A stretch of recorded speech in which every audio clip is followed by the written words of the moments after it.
કરી ઇન્ટ્રોડક્શનથી buyback of securities. તો buyback શું છે? સિક્યોરિટીઝ મતલબ કે શેર્સનું બાયબેક, મતલબ કે જે already company first time share issue કરે છે, માર્કેટમાં ટ્રેડ થાય છે અને અચાનકથી કંપની પાસે શેર્સ છે એ બાયબેક કરી લે છે. તો બાયબેકનું રીઝન શું છે? ઓકે, રીઝન જાણીએ ઇટ્સ ઓકે ફાઇન, બટ આપણે તો અહીંયા મેઇન શું જોવાનું છે? તો અકાઉન્ટિંગ કઈ રીતે થઈ છે. ડન. બાયબેક કરવા પાછળના રીઝન્સમાં ફર્સ્ટ ઓફ ઓલ જોવા જઈએ તો ઘણીવાર કંપની પાસે ફંડ છે આઇડલ પડેલો હોય, કેશ ફંડ, બરાબર છે. તો આમ એક બાજુ સિક્યોરિટી ઇસ્યુ કરી અને ફંડ ભેગું કર્યું હોય અને એક બાજુ કેશ આઇડલ પડેલું હોય, તો આના કારણે કેવું થાય? ખોટું જે લાયબિલિટી, ડિવિડન્ડ લાયબિલિટી છે એ તમારી વધી જાય. રીઝન તો કે એક બાજુ કેશ એમને પડેલી છે, ઉછીની કેશ વાપરું છું, બરાબર છે. તો કોઈ સિચ્યુએશન ક્યારે કંપની લિક્વિડિટી છે એ થોડી લેવલ કરતાં વધી જાય ત્યારે કંપની વિચારે છે કે ભાઈ આ પૈસા પડ્યા છે તો એક કામ કરીએ, સિક્યોરિટીઝ છે એ બાયબેક કરી લઈએ અને ઓન ફંડ છે એના થ્રુ બિઝનેસ થોડો વધારે દઈએ. સેકન્ડ થિંગ, ઘણીવાર પ્રમોટર્સ હોય એને એવી બીક હોય કે જો બહુ શેર્સ માર્કેટમાં ટ્રેડ થવા લાગશે તો એના કારણે શું થશે? તો કે ભાઈ ડિસિઝન મેકિંગમાં આઉટસાઇડર્સ જે છે એ લોકોને ઇન્વોલ્વ કરવા પડશે. તો આવું ન કરવું હોય ત્યારે પણ પ્રમોટર્સ શું કરી દે કે જે શેર્સ છે બાયબેક કરી દેતા હોય છે. ઘણા બધા ટૂંકમાં રીઝન્સ હોય છે બાયબેક પાછળના. નેક્સ્ટ, ઘણીવાર કંપની છે પોતાનું પરફોર્મન્સ છે એ ડેવલપ કરવા પણ બાયબેક કરતી હોય. કઈ રીતના? તો કે ભાઈ નોર્મલી કેવું હોય, ઇન્વેસ્ટર છે EPS ચેક કરતા હોય. EPS મતલબ કે અર્નિંગ પર શેર. અર્નિંગ પર શેર શું હોય? તો કે ભાઈ એક શેર દીઠ એને રૂપિયા કેટલા મળે છે.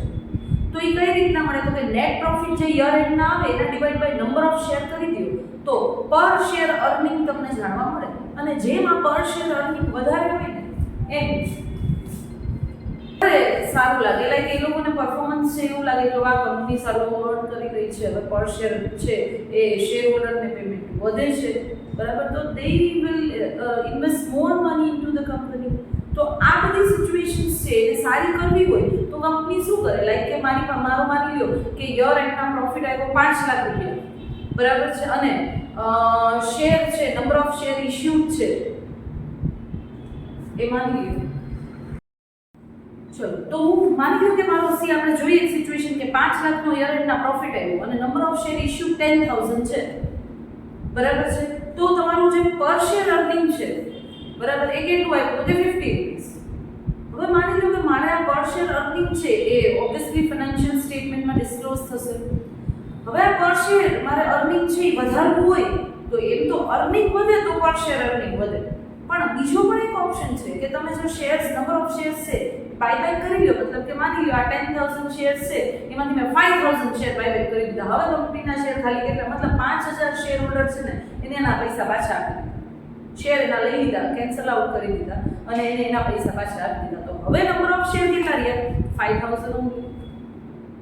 તો ભાઈ હવે તમે જોઈ શકશો કે ઓલું જે પેલા પર શેર અર્નિંગ 50 રૂપિયા હતું ને, બરાબર છે, હવે માની લો કે નેક્સ્ટ યરના સેમ પ્રોફિટ કેટલો? તો કે 5 lakh. But 5 lakh divide by શું થયું? નંબર ઓફ શેર હવે થઈ ગયા 5,000. તો પર શેર અર્નિંગ કેટલું થઈ ગયું? ડાયરેક્ટ 50 માંથી 100.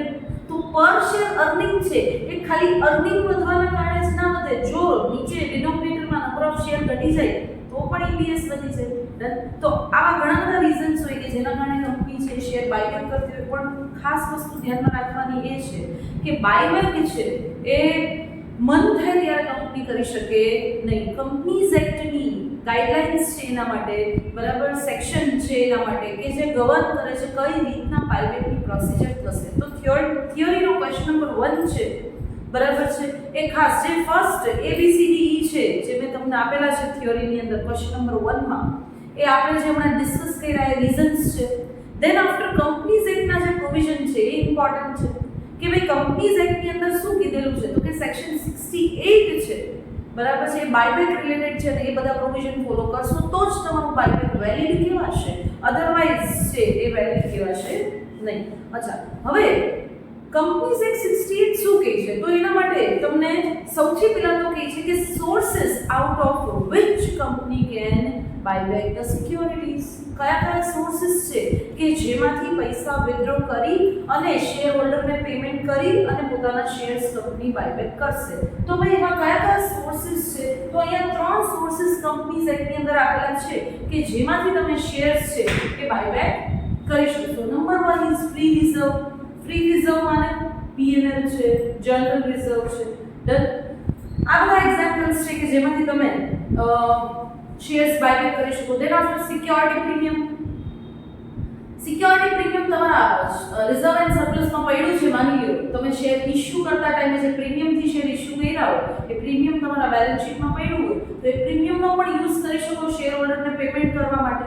સી તમે શેર બાયબેક કરશો તો જે શેર હોલ્ડરે ઇન્વેસ્ટમેન્ટ કર્યું હોય, બરાબર, હવે માની લો કે મેં આજથી 10 વર્ષ પહેલા કોઈ કંપનીનો શેર 10 રૂપિયામાં લીધો હોય, બરાબર છે, અને મેં આ 10 વર્ષ સુધી એ શેર છે કંપનીમાં રહેવા દીધો, મતલબ તમને રૂપિયા વાપરવા આપ્યા, તો ભાઈ મને માર્કેટ પ્રાઇસથી તમારે પેમેન્ટ કરવું પડે નોર્મલી. તો જો હું વેચું તો પણ માની લો મારે નથી વેચવા પણ કંપનીએ લેવા છે તો કંપનીએ ઓબ્વિયસલી મને કંઈક માર્કેટ પ્રાઇસ કરતાં શું આપવું પડે?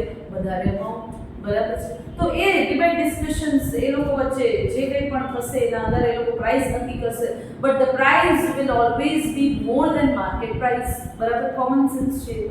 હા, હવે તો એ જે વધારાની પ્રાઇસ છે, મતલબ શેર હોલ્ડરે તો 10 રૂપિયામાં શેર ખરીદ્યો પણ માની લો આજની તારીખે એ શેરની વેલ્યુ 150 રૂપિયા છે. તો હવે એ શેર છે એ 150 રૂપિયા ને માથે માની લો મારે પ્રીમિયમ 20 રૂપિયા આપવું પડ્યું, ત્યારે શેર હોલ્ડર અગ્રી થયું કે હા ભાઈ હવે વાંધો નહીં, મારા શેર વેચવા રેડી છું. તો 170 રૂપિયામાં મારે શેર ખરીદવાનું છે ને હું કંપની, તો હું એ જે શેર પરચેઝ કરીશ, બાયબેક કરીશ, બરાબર છે, બાયબેક ફરીથી પાછા ખરીદી લેવીશ શેર હોલ્ડર પાસેથી, તો એ જે 170 રૂપિયા મારે પર શેર આપવા પડશે ને, તો એ રૂપિયા હું ક્યાંથી ઉપાડી શકીશ? એના સોર્સિસમાં સોર્સ નંબર 1 આપણે જોયું ફ્રી રિઝર્વ, સોર્સ નંબર 2 આપણે જોયું સિક્યોરિટી પ્રીમિયમ, અને સોર્સ નંબર 3 આપણે જોયું the proceeds of issue of any shares or other specified securities. આગળ ઉપર મેં કોઈ શેર ઇશ્યુ કર્યા છે અને એના રૂપિયા મને મળ્યા છે, બરાબર છે, તો એ જે પ્રોસીડિંગ્સ જે કંઈ પણ મારા હાથમાં આવી છે, બરાબર, એમાંથી પણ હું જૂના શેર બાયબેક કરી શકું છું. બરાબર છે. તો આ ત્રણ સોર્સિસ ખાસ ધ્યાનમાં રાખજો.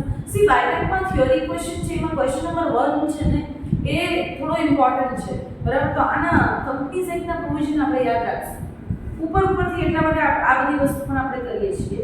ચલો કે નેક્સ્ટ બાયબેક છે, બરાબર, એ ક્યારે કરી શકો? તો કે જો તમારા આર્ટિકલમાં સ્પેસિફાઈડ હોય ને તો તમે બાયબેક કરી શકો. મન થાય એમ બાયબેક થાય નહીં, મતલબ આર્ટિકલ ઓફ એસોસિએશન જે એ હોય કંપની એમાં કીધેલું હોવું જોઈએ, બાયબેક રિલેટેડ ક્લોઝ હોવી જોઈએ. નેક્સ્ટ એક સ્પેશિયલ રિઝોલ્યુશન છે એ જનરલ મીટિંગની અંદર તમારે ઇશ્યુ કરવું પડશે રિગાર્ડિંગ બાયબેક, બરાબર છે. અને બાયબેકની 3 ટેસ્ટ છે, બરાબર છે, કે ભાઈ બાયબેક કર્યા પછી જે તમારું ડેટ ઇક્વિટી રેશિયો છે મેન્ટેન થવો જોઈએ, મેક્સિમમ તમે કેટલું બાયબેક કરી શકો છો, બરાબર છે. એના રિલેટેડ 3 ટેસ્ટ છે. પહેલી ટેસ્ટ છે એ રિસોર્સ ટેસ્ટ છે કે જેમાં તમે કેટલી વેલ્યુનું બાયબેક કરી શકો એ બતાવેલું છે. બીજી ટેસ્ટ છે એ આઉટસ્ટેન્ડિંગ ટેસ્ટ છે કે જેમાં તમે નંબર ઓફ શેર મેક્સિમમ કેટલા બાયબેક કરી શકશો એ આપેલું છે. અને ત્રીજી ટેસ્ટ છે, બરાબર, ડેટ ઇક્વિટી રેશિયો છે એ બતાવે છે કે આફ્ટર બાયબેક તમારા ડેટ ઇક્વિટી રેશિયો છે એ કેટલો રહેવો જોઈએ, મતલબ 1:2 થી ચેન્જ થવો જોઈએ નહીં, બરાબર છે. નેક્સ્ટ તમે કેવા શેરનું બાયબેક કરી શકો? તો કે ભાઈ બાયબેક છે હંમેશા ફુલી પેઇડ શેર હોય એનું જ થાય છે, બરાબર. નેક્સ્ટ બાયબેક રિગાર્ડિંગ તમારે જે નોટિસ છે એ સેબીને આપવી પડશે અને કંપની રજિસ્ટ્રારને પણ આપવી પડશે. મતલબ તમે બાયબેક કરી રહ્યા છો, બરાબર છે, ક્યાંથી કરી રહ્યા છો એ બધી ડિટેલ્સ તમારે આ બંનેને આપવી પડશે, સેબીને અને કંપની રજિસ્ટ્રારને. ક્યારે? તો તમારા શેર ઓબ્વિયસલી લિસ્ટેડ હોય તો સેબીને તમારે નોટિસ આપવી પડે, બરાબર છે. નેક્સ્ટ બાયબેકની જે ગાઈડલાઈન સેબીની છે એ તમને લાગુ પડશે બાયબેક કરતા ટાઈમે, બરાબર. નેક્સ્ટ તમારે નોટિસ આપવી પડશે તમારા શેર હોલ્ડરને બરાબર છે. સ્પેશિયલ રિઝોલ્યુશન કે અમે બાયબેક કરવા, કંપની બાયબેક કરવા જઈ રહી છે અને એની અંદર પૂરેપૂરી મટીરિયલ જે ડિટેલ્સ છે શેર હોલ્ડરને પણ આપવી પડશે. સેબી કંપની રજિસ્ટ્રારને તો આપો જ છો, બરાબર. નેક્સ્ટ, તમે બાયબેક પાછળ કેટલા રૂપિયા વાપરી રહ્યા છો એ તમારા ઇન્વેસ્ટરને જાણ કરવી પડશે. તો જ ઇન્વેસ્ટરને ખબર પડે ને કે ઓકે ફાઇન, તો કંપની બાયબેક કરવા જઈ રહી છે એનો મતલબ કંપની હવે પોતાના પૈસે વધારે ધંધો કરી રહી છે અને શેર હોલ્ડરના રૂપિયા છે પરત કરી રહી છે. નેક્સ્ટ, તમારે બાયબેક છે એ વિધિન ટાઈમ લિમિટ, ભાઈ ટાઈમ લિમિટ સેબીએ સ્પેસિફાઈ કરેલી છે, કંપનીઝ એક્ટમાં પણ છે, બરાબર. તો એ ટાઈમ લિમિટની અંદર જ બાયબેક કરી લેવાનું રહેશે. ચલો, અને ટાઈમ લિમિટની અંદર તમને કીધેલું છે કે every buyback shall be completed within 12 month from the date of passing special resolution. તમે જે ઓલું સ્પેશિયલ રિઝોલ્યુશન પાસ કરશો બાયબેક રિલેટેડ, એનાથી લઈને 12 મહિના સુધીમાં બાયબેકની પ્રોસેસ કમ્પ્લીટ થઈ જવી જોઈએ, બરાબર છે. ચલો, આ બધા તો તમારા જે નોર્મલ પ્રોવિઝન હતા એ છે, જેમ કે બાયબેક છે કયા શેરનું કરી શકો, તો કે તમે જે સ્વીટ ઇક્વિટી આપ્યા હોય, મતલબ કે એમ્પ્લોયી સ્ટોક ઓપ્શનના અંડરમાં શેર ઇશ્યુ કરેલા હોય, જનરલ પબ્લિકને શેર ઇશ્યુ કરેલા હોય, બરાબર. આ બધા શેર્સ તમે બાયબેક કરી શકો છો, બરાબર છે. ચલો, હવે આગળ તમારા પ્રોવિઝન્સની અંદર વાત કરીએ તો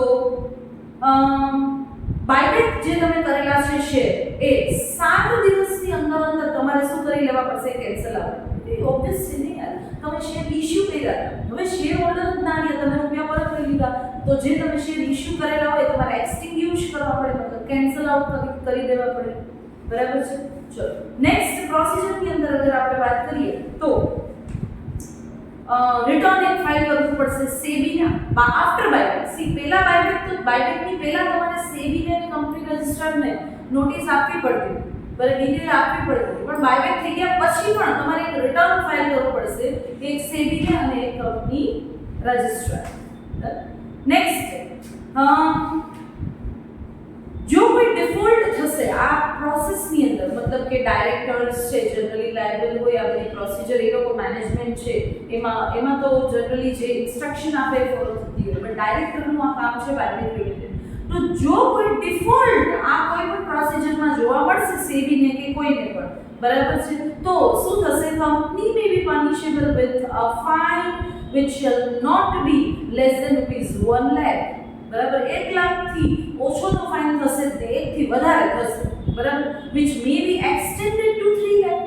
1 લાખથી લઈને 3 લાખ સુધીની પેનલ્ટી કંપનીએ ભરવી પડશે જો આ પ્રોવિઝનમાં ક્યાંય પણ ગફલા કર્યા તો, બરાબર. અને પનિશમેન્ટ પણ છે, every officer of the company who is in defaulter જે પર્સન પ્રૂવ થશે shall be punishable with the imprisonment up to 3 years or with a fine of not less than 1 lakh rupee, but which may be extended to 3 lakh rupee or with both.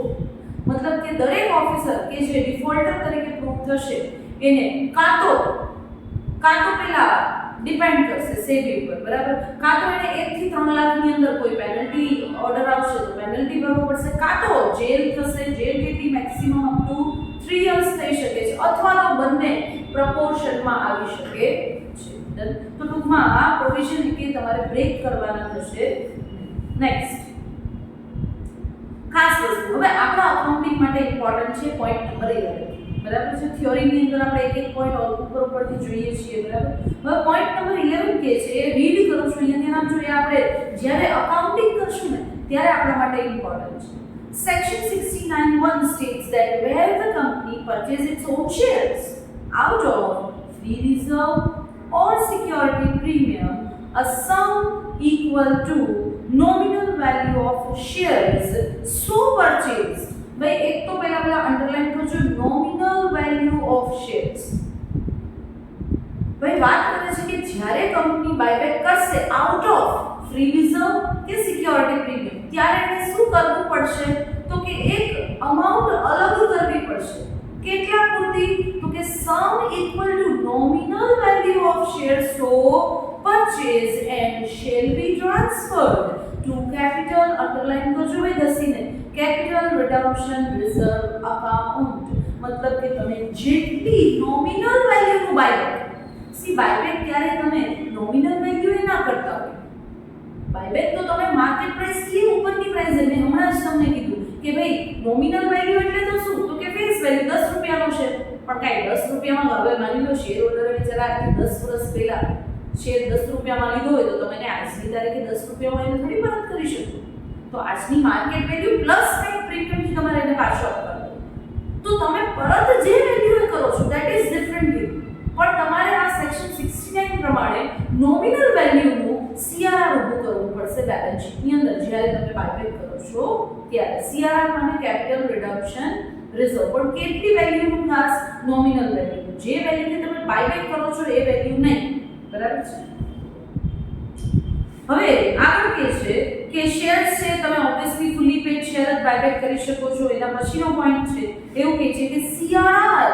May be applied હવે આજે તમે CRR ઊભું કર્યું છે એનો શું use કરી શકો ઇન ફ્યુચર તો કે CRR may be applied by the company in paying up unissued shares of company to be issued to member of company as a fully paid bonus share मतलब કે બોનસ આપવા માટે તમે CRR નો use કરી શકો છો ચલો હવે જે તમે વધારાના રૂપિયા આપો છો પ્રીમિયમ તરીકે ઓબ્વિયસલી 10 નો શેર તમે કેટલામાં આપ્યો 170 માં બાયબેક કર્યું તો 160 રૂપિયામાંથી ના આપ્યા કે ના આપ્યા કે ભાઈ પ્રીમિયમ તો આ પ્રીમિયમની વાત કરે છે કે premium access of buyback price over the પાર વેલ્યુ એટલે 10 રૂપિયા આ 10 રૂપિયાની ઉપર તમે જેટલા રૂપિયા પે કરો છો એ પ્રીમિયમ કહેવાશે બરાબર premium paid on buyback should be adjusted આ પ્રીમિયમ ને તમે કેની સામે એડજસ્ટ કરી શકશો against free reserve or security premium account જો તમારી પાસે ઓલરેડી ઇશ્યુ ટાઈમનું સિક્યોરિટી પ્રીમિયમ પડેલું છે